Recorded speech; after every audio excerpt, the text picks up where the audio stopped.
Chapter 3: Unsettled Disputes. Leandra, Mava, and Vorsha remain quiet behind some cargo while the freighter ship docks in a hangar bay. "So what do we do now, hotshot?" Mava asks Vorsha, placing her hands on her hips. "Let's look outside," Leandra says, slowly walking around the cargo crates. They all look through a small round window and see that it's dark outside.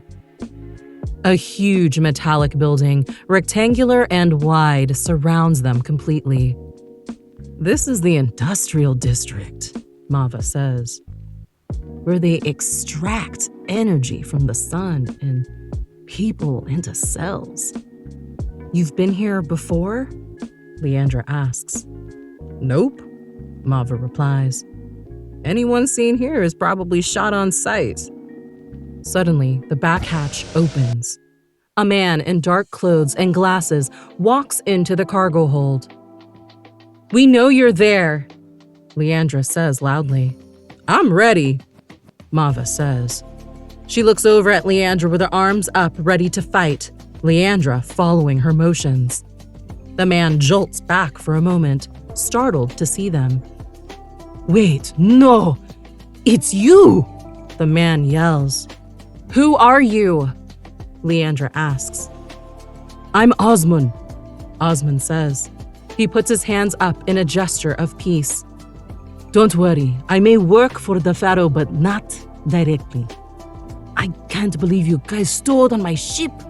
Amazing." "What do you mean, you guys?" Mava asks. "Do you know us?" "You must be that guardian the Colonel is after," Osmond replies. "Colonel?" Leandra asks. She shakes her head. "Maybe you can answer some questions for us." "Sure, all right," Osmond says as he walks closer. "What is a guardian?" Leandra asks. "Well, warriors with great powers," Osmond says, slowly lowering his arms. "Where the powers come from, I don't know." "Who's the Colonel?" Mava asks. "Does she work with that cat Dabu?" "She's the one that's hell-bent on finding you and killing you under Queen Randaj's and the Pharaoh's orders," Osmond states. "That Pharaoh and Queen Randaj are the head cats around here," Mava says confidently. "They're holed up at the main palace, so no one ever really sees them. All guardians were either transformed to their side or were killed long ago," Osmond explains. So I seem threatening to them and the people here are calling me a guardian?" Leandra asks. "Didn't take a space engineer," Mava says, smirking. "Do you really have special powers?" Osmond asks. "Are there more like you? Can you help free us, please?" Leandra closes her mouth and doesn't immediately know what to say. "You must be part of the Twilight Crew," Mava states. "Working to free Cairo from Queen Randaj's and the Pharaoh's reign and bring daylight back," Osmond exclaims.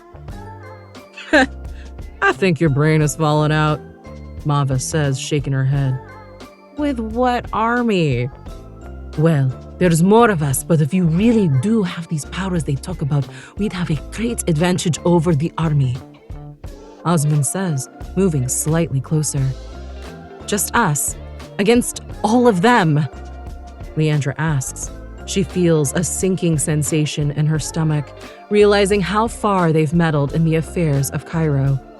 "I don't want to die." She shakes her head and looks down.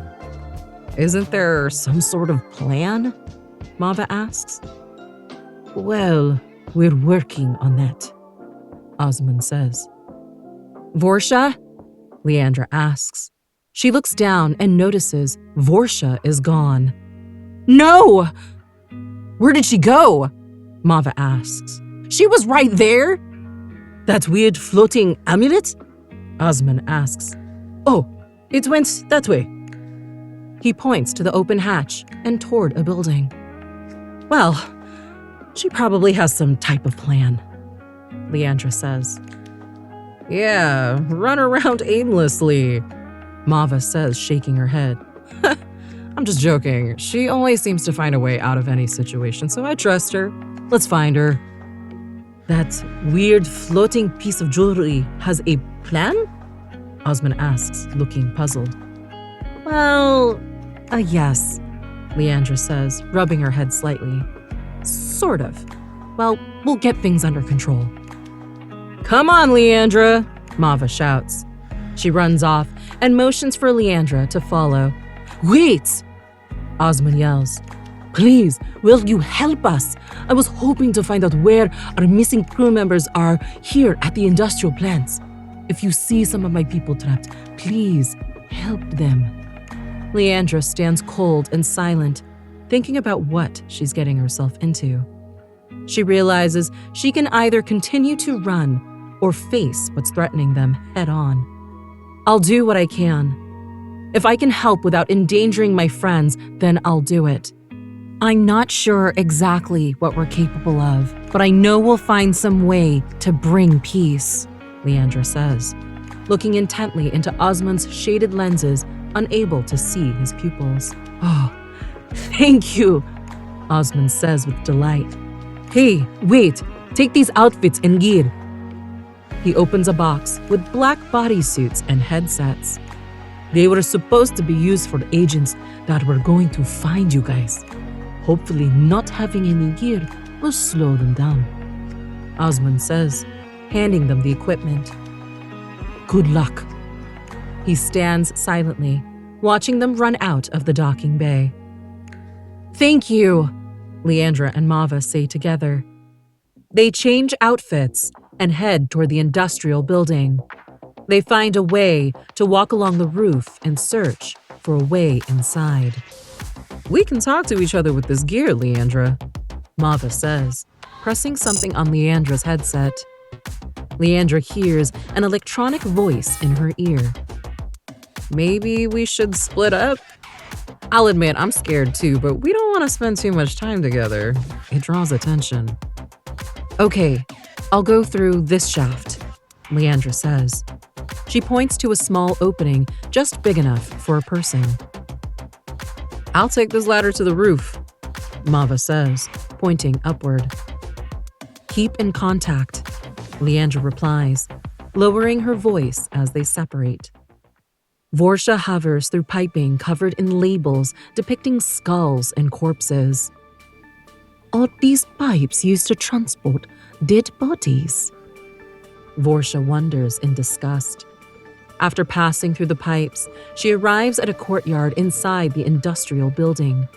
It's covered in trash. She spots guards in black bodysuits and gear, but maneuvers around them without being seen. She enters another vent leading deeper inside. She reaches a huge room filled with crystal pods. Above is a sealed roof that she suspects can be opened. Massive power conduits feed into the crystals, which pulse faintly with energy. That's odd and eerie at the same time. I wonder what they're pumping inside those crystals. She continues searching and finds a blue cell, unlike the others she's seen.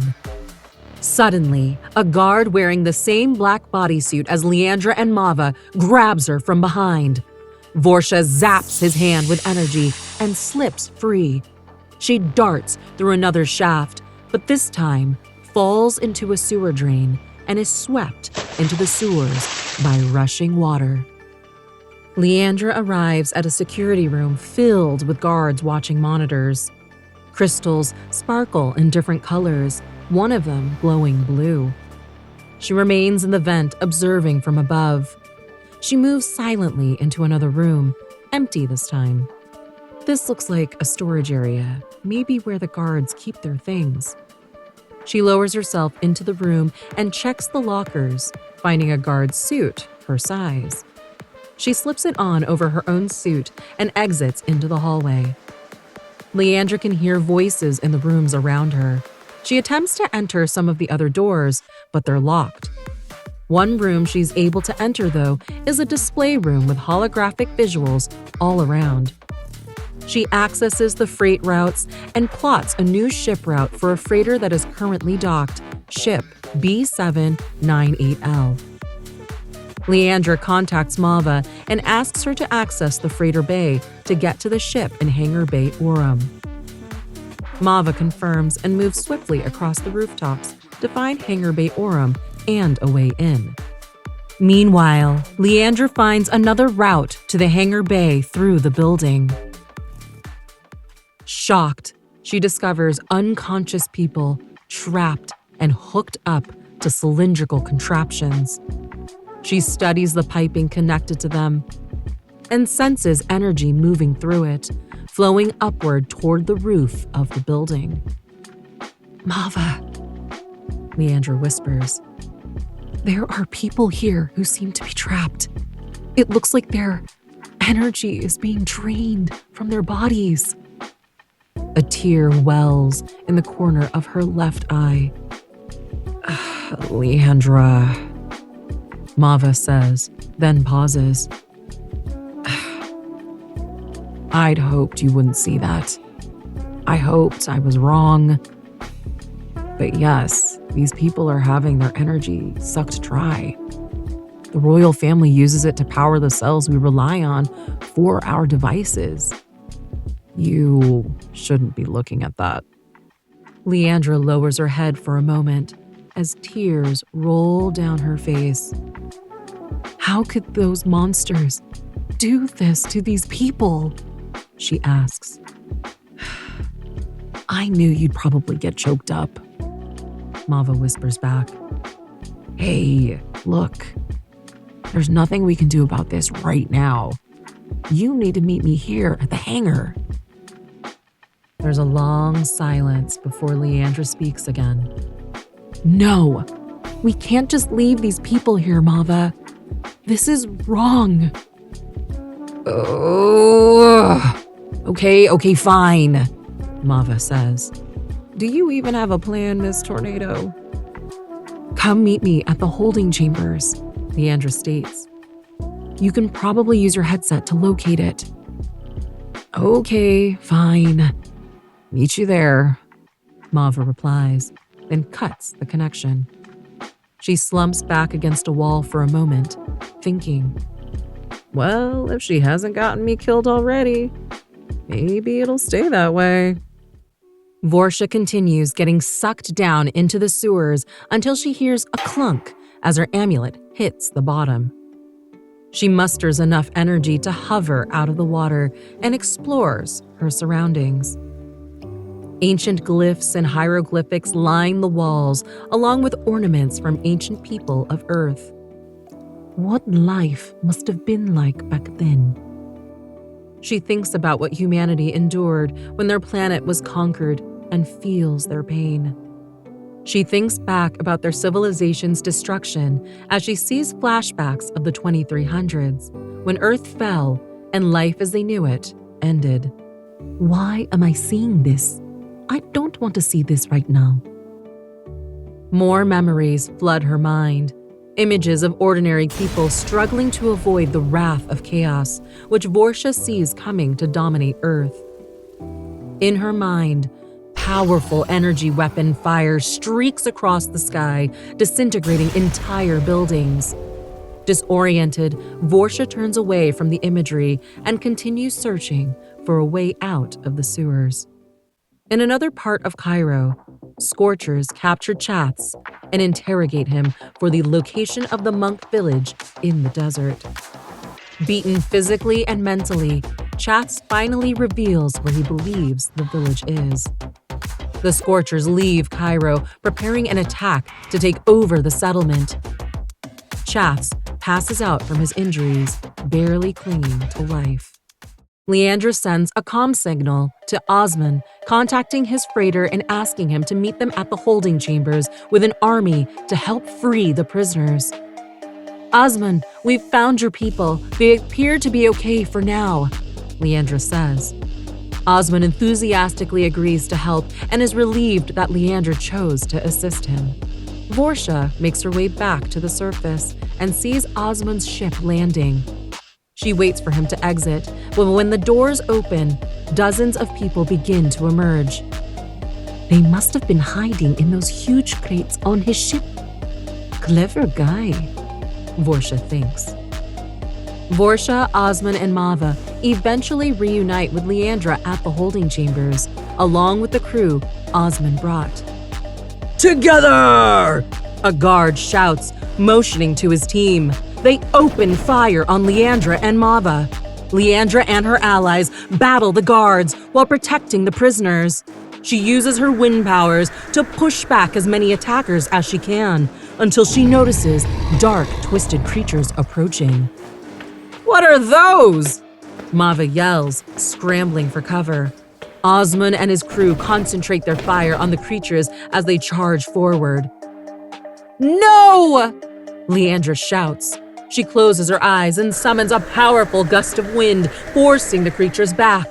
The effect is temporary, and they continue advancing. Osman! She yells over the roaring wind. Free these people! Get everyone out of here! Osman rushes to the control panels, holding the prisoners. He releases the controls, and the captives begin to fall from their cells. His crew catches them as they drop. Go, go, go! Osman shouts. His people race toward the ship, carrying the prisoners. No! Leandra yells into her headpiece. Put them on the freighter ship B798L. What? Osman shouts back. Just do it! Leandra yells, still holding the creatures at bay. They inch closer as Osman signals his people to load the prisoners onto the nearby ship. They're on the ship, Osman yells. Now go! Leandra demands. Get on your ship and get out of here! Hurry! Osman pauses, looking at Leandra, then nods. He signals his team to board. Leandra and Mava watch as his freighter lifts off and disappears from view. Leandra feels her arms weakening. Run! Mava shouts, grabbing Leandra's arm. Leandra drops her arms and runs with Mava, Vorsha's amulet clutched in Mava's hand. They barely make it onto the ship labeled B798L before the creatures engulf the industrial building. The freighter lifts off, soaring out of the Cairo region. As they head toward the monk village, Jindai contacts Osman and thanks him for helping free the prisoners. Osman, Jindai says, thank you so much for helping them. Osman takes a deep breath. It was my pleasure, my lady. He explains that he was more than willing to assist and had hoped Leandra would help liberate the industrial plant from the beginning. Leandra smiles. I hope to meet more people like you and your crew, Osman. We were lucky to find you, he replies.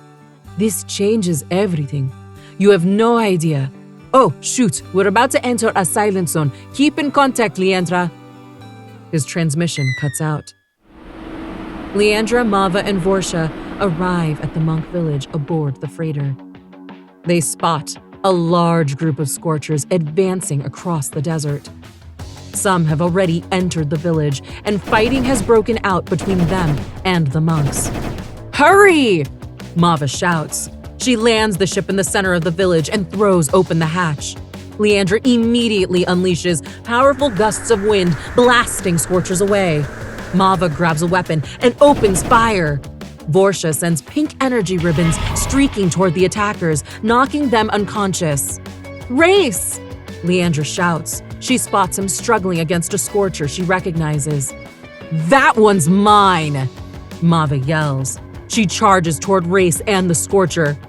Ellis! She jump kicks toward him, but he dodges at the last second. You just can't leave well enough alone, can you? Oh, shut up, lady, Ellis replies, raising his weapon and firing. Mava dives behind a cave wall as energy blasts strike the stone. Leandra continues helping the monks, directing them to stand behind her. She summons a massive gust of wind and drives the scorchers back. Her aura pours off of her body. Suddenly, an energy round slams into her back, and she collapses in pain. Leandra! Mava shouts. She sees it was Ellis who fired on her. She shoots the cave walls above him, and they start to cave in over him. Ellis is able to use his weapon to start zapping the rocks off himself. Mava runs up to him, then smacks him in the face with her weapon. She points the weapon at Ellis's face as he laughs maniacally at her. "No, Mava!" Race cries out as he approaches her. "It's over." "I know it's over!" Mava bellows. She swipes up on the weapon, increasing its power output. "I ought to blast you into a pile of dust!" "Do it!" Ellis laughs, looking Mava straight in the face. "Spending most of my life avoiding you and your stupid scorchers." Mava groans, glaring angrily at Ellis. "Tell me why I shouldn't do this." "We've won, Mava," Race says, walking up cautiously to her. "Killing him won't change anything at this point." Mava continues to hold her weapon at Ellis's head while he smirks. Blood drips down his cheeks. "This won't bring your father back," Leandra says as she approaches Mava from behind. "What the suns do you know about my father?" Mava asks. She moves her weapon away from Ellis's face, then turns to Leandra. "I don't know anything about him, Mava," Leandra replies. "But I'm willing to find out with you." "You thought you saw him back in Cairo. We can go find him." "Ah!" Mava yells, then points her weapon down. She stares into Ellis's eyes and realizes she's looking at an empty shell of a person, devoid of any soul. She sees a reflection of herself in the man. "Ugh! You're not worth my time anyway, Ellis. Waste of time even talking to you anymore. You're lucky these monks are here. They might actually take pity on you." Ellis remains silent. His smirk fades as he realizes the fight is actually over. "Let's get out of here, Leandra." Mava holsters the gun at her side. Leandra, Mava, and Vorsha get back onto the freighter, having stopped the Scorchers' attack. Any remaining Scorchers are either apprehended by the monks or retreat back into the desert.